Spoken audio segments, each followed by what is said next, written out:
So, descent of Reiki Day. How many of you all got your passport? That is coming from the Atharva Ved, yes, which we identified when I was meditating on his life. Up to this point in time, those shloks have been considered to be the lost shloks. Nobody knows which these two shloks were. Yes, so we revealed them in our book, Joy of Reiki. Yeah. From the Atharva Ved, the fourth book, 13th chapter, the 6th and 7th shloks. So this is from the Atharva Ved that Ayam me hasto bhagwanyam me bhagwattara Ayam me vishva bheshajo ya shiva marshane. That basically in the left hand is all the uh, removal of blocks and healing potencies, and then hastabhyam dasha shakhabhyam jiva vacha purogavi, and so on. That is, in my right hand are all the healing power of the universe. That the healing hand with their tenfold branched healing fingers, and our tongue preceding the voice, which powerfully affirms and empowers healing. With these two healers of disease, the hands and the voice, we touch you and your aura with a gentle, healing, loving touch. So, the left hand is the removal of negative, and the right hand is the channeling of the actual healing energy. So, this is there, these two shloks, Atharva Ved 4:13, shloks 6 and 7, and this is actually the key to all the healing that takes place through the channeling methodology. So all healing is channeled through an empowered healer with this methodology. It is ancient, it is mentioned in the Atharva Ved, but these are like codes. And if you recall, when Dr. Mikao Usui connected with the healing energy, he got the detailed answer to these two shloks, which he had found in his studies in India of the Atharva Ved when he had come. But he did not understand the meaning, but he knew that this is important because it is talking or telling about how the healing is done, rather what the healing does, but it is not telling us the how.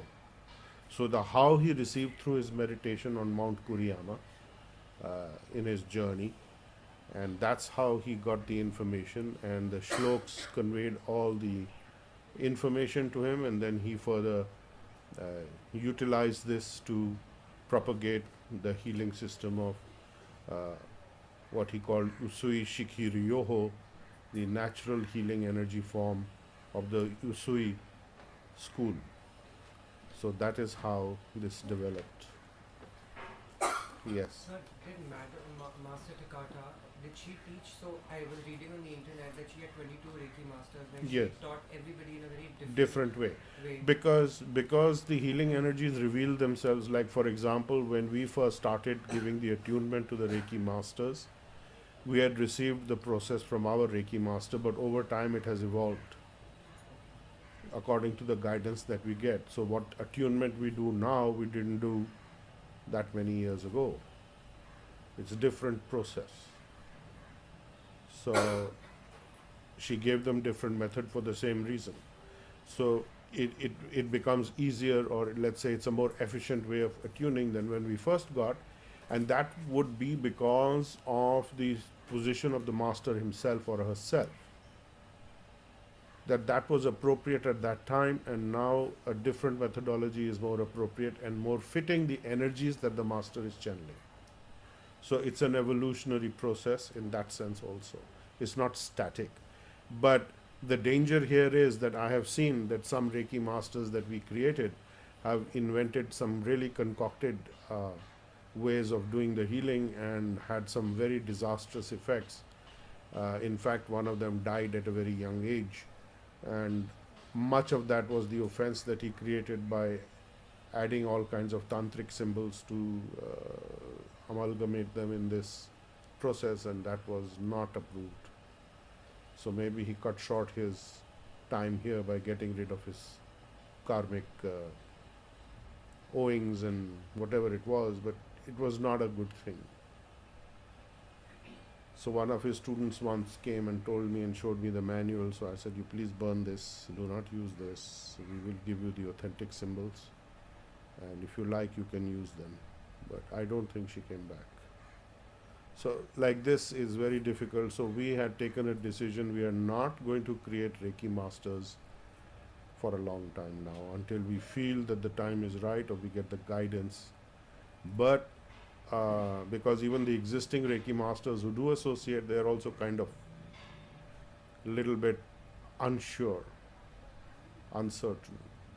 Even the Reiki 3s, and we had warned about this earlier, that when you go to Reiki 3, you are, unless you are fixed in your healing in a very systematic way, you would get distracted and you kind of space out and you think that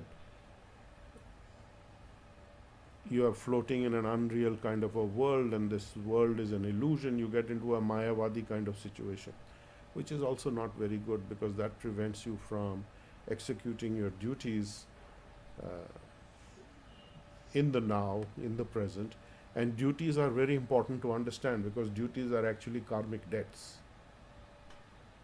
So they're not just what somebody told you should do, or or that tradition has been saying you must do. It is linked to making you debt free in the zone of karma. And that is very important to understand.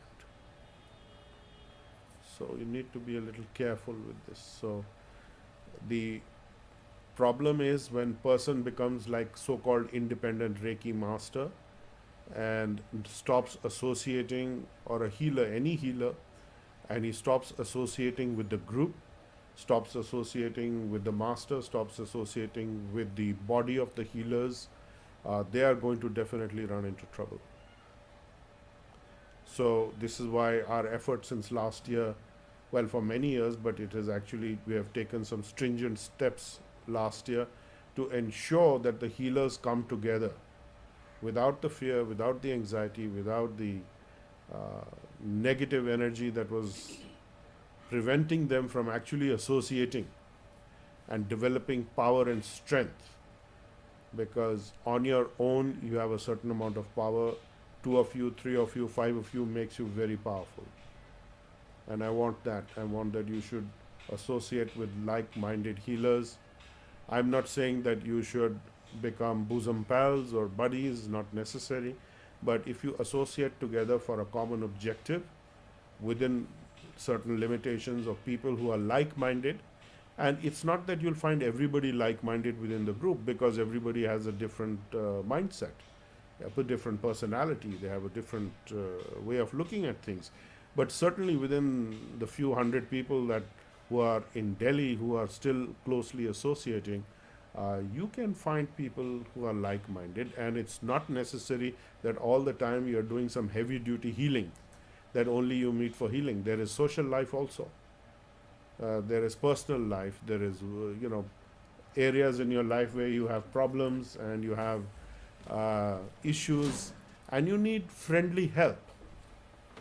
So that the point is to associate where you get the friends, where you get the friendly support, and you have the healing support. So, for example, some of the healers had started a healing WhatsApp group where there is a lot of healing being sent for people's various problems or issues that people come to them, and then they request for healing, and the results are quite remarkable because it's a whole body of healers. At least, well, there are, I think, 100 people on the group, and of those 100, even if 50 are sending healing to those things, it makes a very big difference. The healing is being channeled collectively to a particular purpose, and that has an effect. And one of the things that I have been noticing, how many of you are on that WhatsApp group? Okay. So one of the things I've been noticing and trying to tell the healers is that not only do you need to send healing for the objective, you also need to send healing that you are doing what is needed to get to that point. That is the most important thing. So that part of the equation had been missing for years. You just send the healing and you chill out. No, you just send the healing and chill out and do what you need to do to get to that place and then chill out also. That's okay. Not just saying healing will take care of it and I'm just waiting. So when you follow like that, you will be beginning to interpret the signs and signals from the universe very, very clearly. So you don't need to have some extra sensory powers. Like for example, last 2-3 appointments I had, some new people came to see me. They thought I was clairvoyant, and I said, no, I'm absolutely not clairvoyant. I do know certain things, but that is coming out of observation. And being a healer and knowing how things work in the universe, how the energy flows. So it's not necessarily clairvoyance, and maybe if I'm a clairvoyant, my vision is occluded or obstructed or filtered through many things. But here, these are energy flows, they are practical realities. We can't fudge it. We can't say ki, we are seeing like this and maybe not. This is very certain what we are seeing on the ground. This is diagnostics, this is analysis, this is something that is verifiable. You tell me if this is correct or how much of it is correct, and then we will rectify or correct or make a course correction accordingly if needed. So that is the thing. It's like somebody says, can you just do this and, fix my problem? No, I can't do it. That's not the way it works. You have to do other things also. I can't just say, okay, you just, tathastu and it's done. Huh? It doesn't work like that. If that much power was there, you'd be spinning in one spot for hours before all the nonsense was spun out of you. So it's your choice.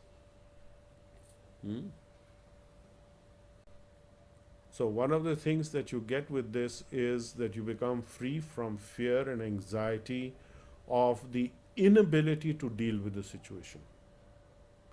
And you have to take hard decisions sometimes. There's no easy solution. People say, please fix me so that I don't have to have this operation. A very gross example, medical example. Well, if you've got to have the operation, you've got to have it. But we can send healing that everything works well and you are restored to a very good condition. So take that analogy further. Sometimes you need to operate on your relationships. You need to surgically excise certain things. You need to mend certain things. You need to apply some balm to certain things. So there are many measures available and you should use those all of those measures. It's not that healing will be done and I'm just sitting pretty and everything's working okay. It never happens. If you look at your own track record, whenever you've tried that, how many years you've been slogging away at those things thinking, I'm sending healing, nothing is happening. You should change that to I'm sending healing and I'm doing nothing. That's why it's not happening. So that is what you got to fix. That's the main thing.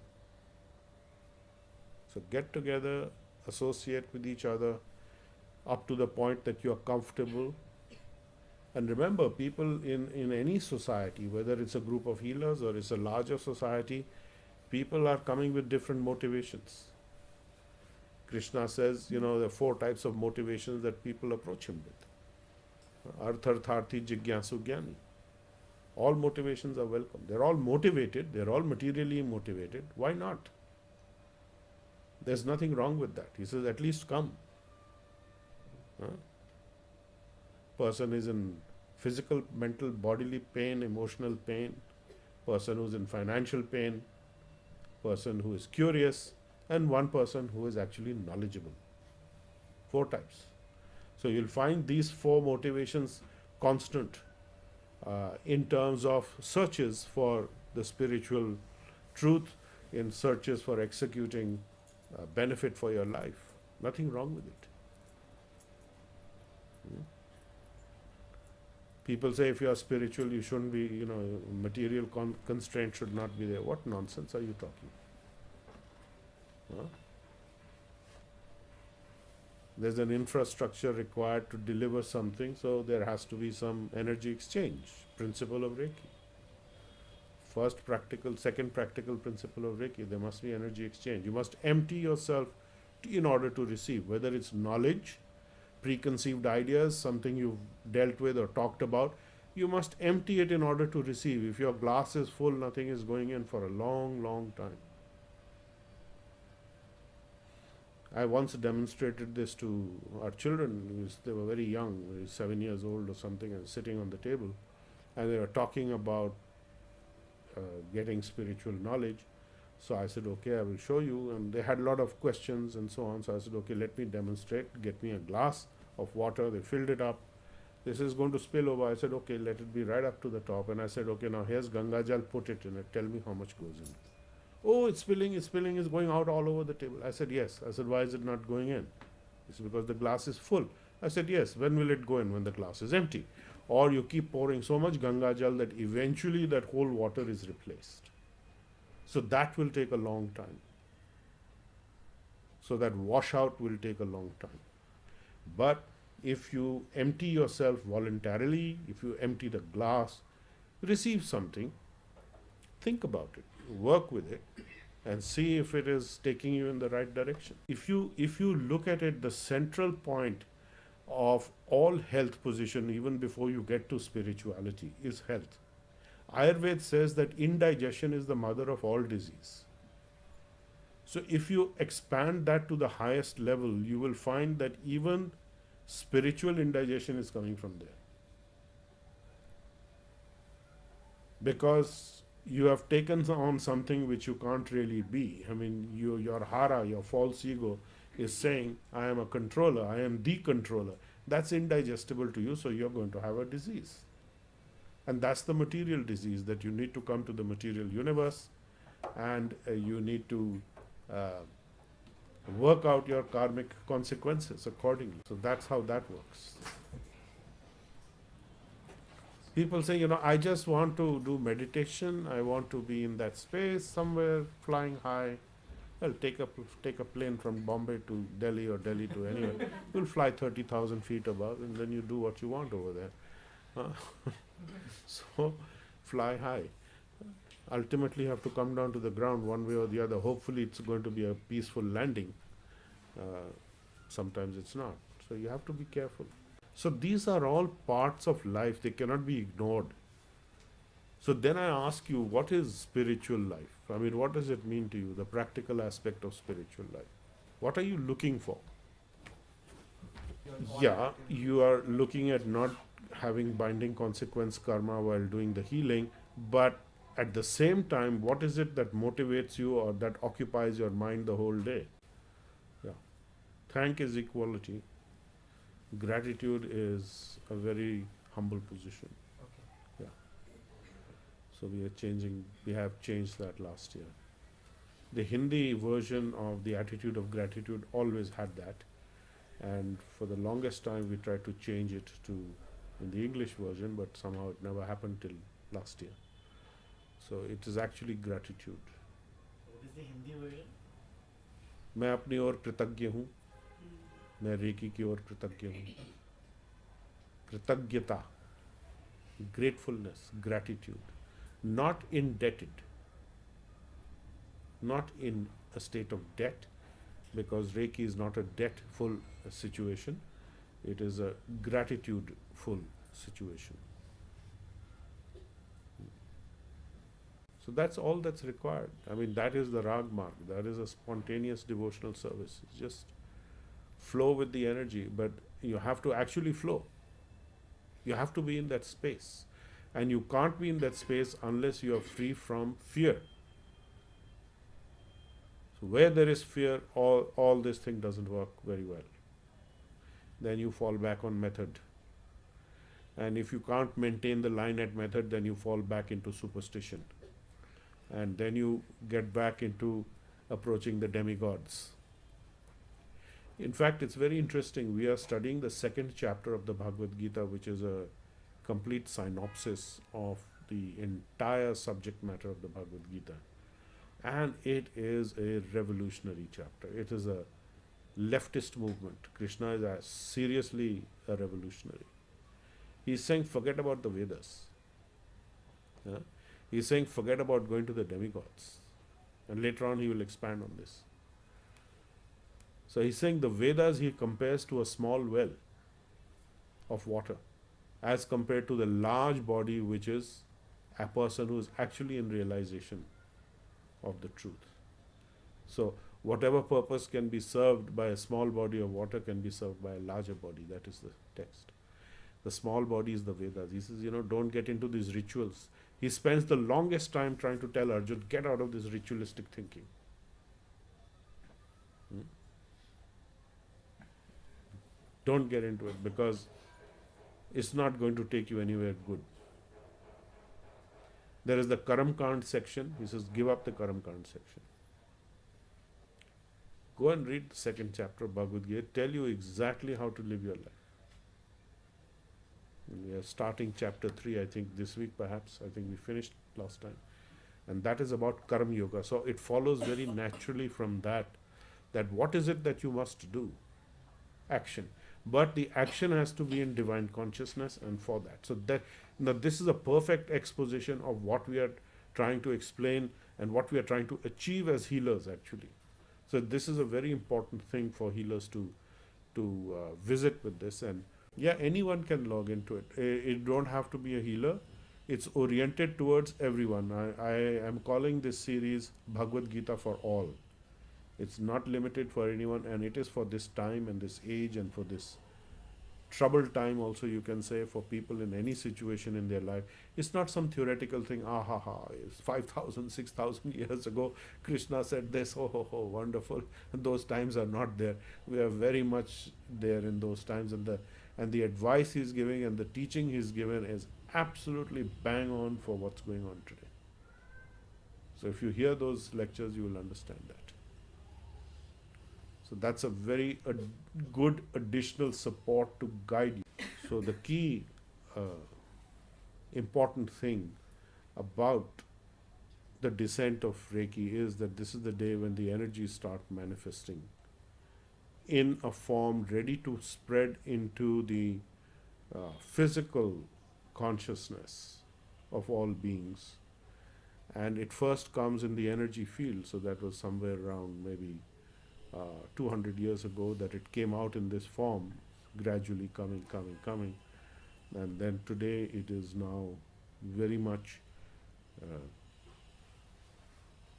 visible and apparent in the methodology of Reiki and the KQ force, which people are getting connected to. And you use this energy to overlay everything that you do in life. So that is the way to go. Not choose that this I will send healing to and that I will not. Send healing to everything. Not a problem. The descent of the light was already there.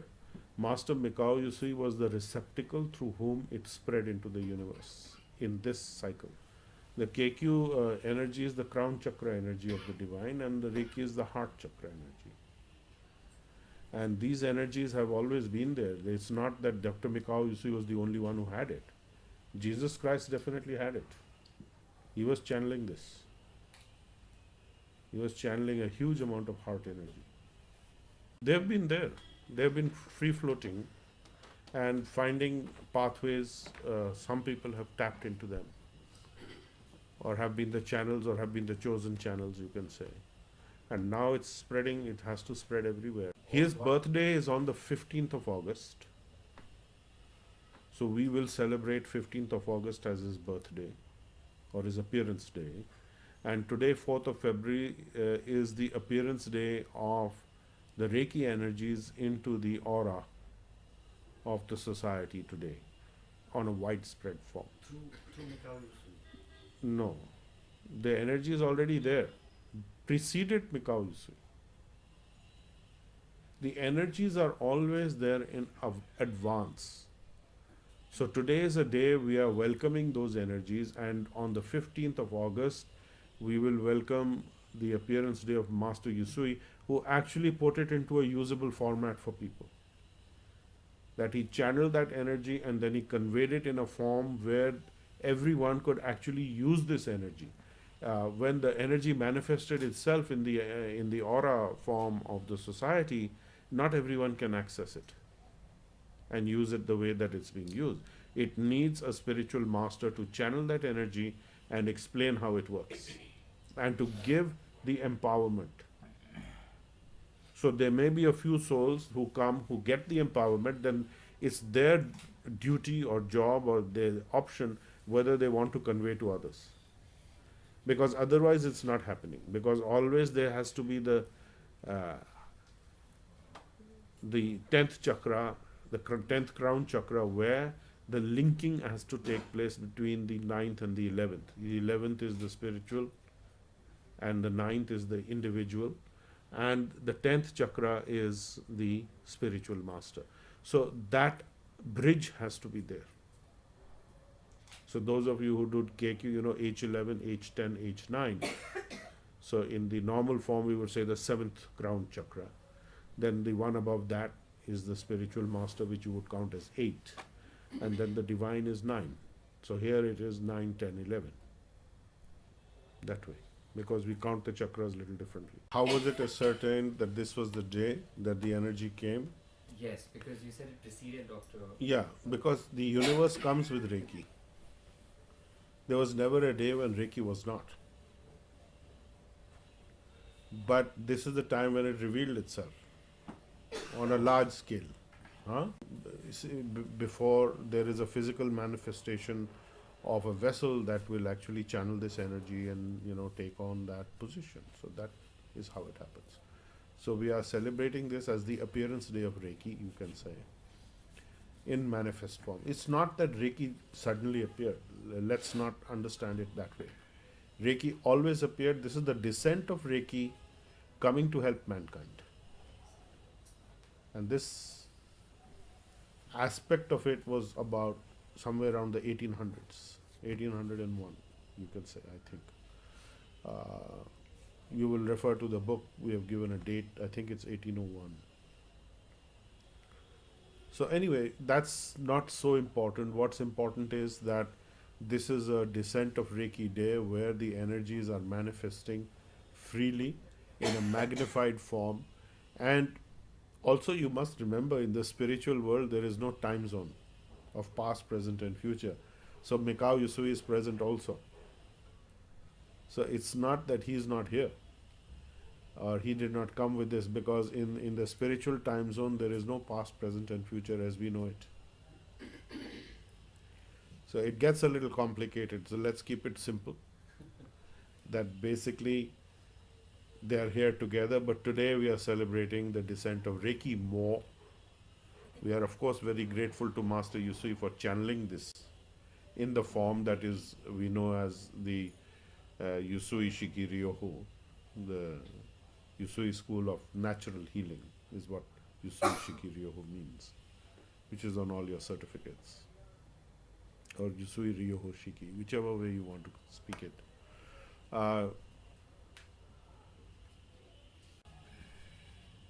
That is the key takeaway from today. It's just as the Reiki is flowing constantly and without worrying about who is deserving, undeserving, or any such thing. It is